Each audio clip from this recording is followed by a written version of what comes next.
ഈ വീഡിയോ മോഹൻലാലിന് വേണ്ടിയിട്ട് സമർപ്പിക്കുന്നു. കാരണം എന്താണെന്ന് വെച്ചിട്ടുണ്ടെങ്കിൽ മോഹൻലാൽ മലയാളികളുടെ ഒരു ശരിക്കും അഹങ്കാരമാണ്, ആത്മാവാണ്, എല്ലാമാണ്. അഭിനയിക്കാൻ അറിയാവുന്ന ഒരു വലിയൊരു നടനാണ്. ആ നടൻ ഈ പല നടന്മാർക്കും വേണ്ടിയിട്ട് വേലക്കാരനാവണതിൽ എനിക്ക് തീരെ താല്പര്യമില്ല. മിസ്റ്റർ ലാലേട്ടൻ, താങ്കൾക്കറിയില്ല താങ്കളുടെ വലിപ്പം എന്താ പറയുന്നത്. ആനയ്ക്കറിയില്ല ആനയുടെ വലിപ്പം എന്ന് പറഞ്ഞ പോലെ നിങ്ങൾക്ക് നിങ്ങളുടെ വലിപ്പം നിങ്ങൾക്ക് മനസ്സിലാവില്ല. നിങ്ങൾ അഭിനയിക്കാൻ വേണ്ടി ജനിച്ച ആളാണ്, ഒക്കെ ശരി തന്നെ. പക്ഷെ നിങ്ങൾക്ക് ഒരാളുടെ വേലക്കാരനാവേണ്ട ഗതികേട് നിങ്ങൾക്കുണ്ടാകും. നിങ്ങളുടെ എത്ര പടങ്ങളിലാണ് നിങ്ങൾ വേലക്കാരനാകണം ഓരോരുത്തർ എണ്ണി എണ്ണി ഞാൻ പറയാം.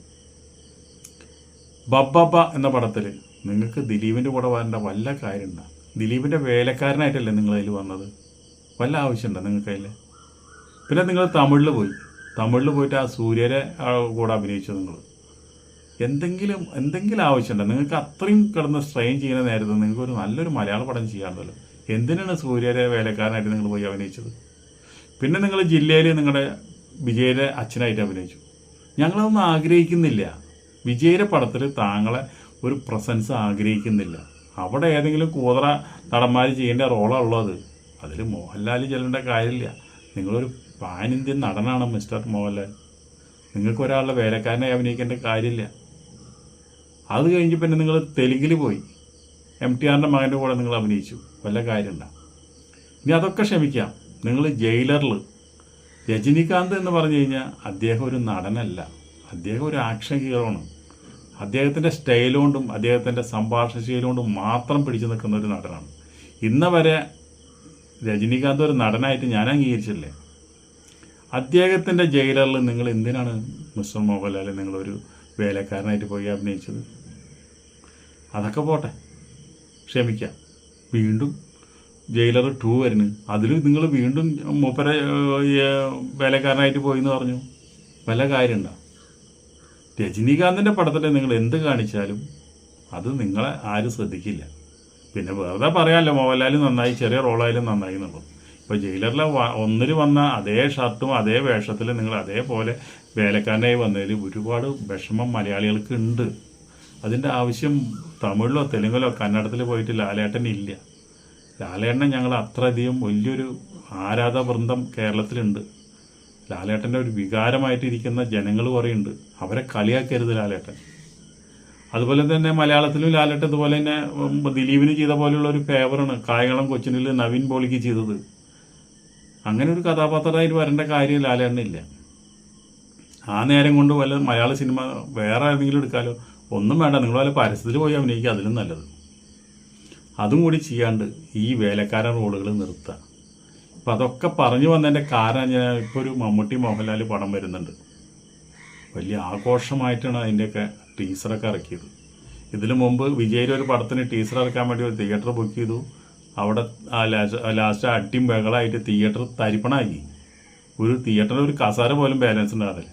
അത്രയും വലിയ കോളുകളൊക്കെ ഉണ്ടായില്ല. അതേപോലെയുള്ള പ്രശ്നം ഉണ്ടാക്കാനാണോ നിങ്ങൾ ഈ കേരളത്തിലും ഇത് തന്നെ ആവർത്തിക്കുന്നത്? പക്ഷേ കേരളത്തിൽ അത് ഉണ്ടാവില്ല. മമ്മൂട്ടി മോഹൻലാൽ ഒരു പടത്തിൽ അഭിനയിക്കാൻ വെച്ചിട്ടുണ്ടെങ്കിൽ അതിനൊന്നും പരസ്യത്തിൻ്റെ ആവശ്യമില്ല. ഒരു വാൾ പോസ്റ്റ് പോലും വേണ്ട.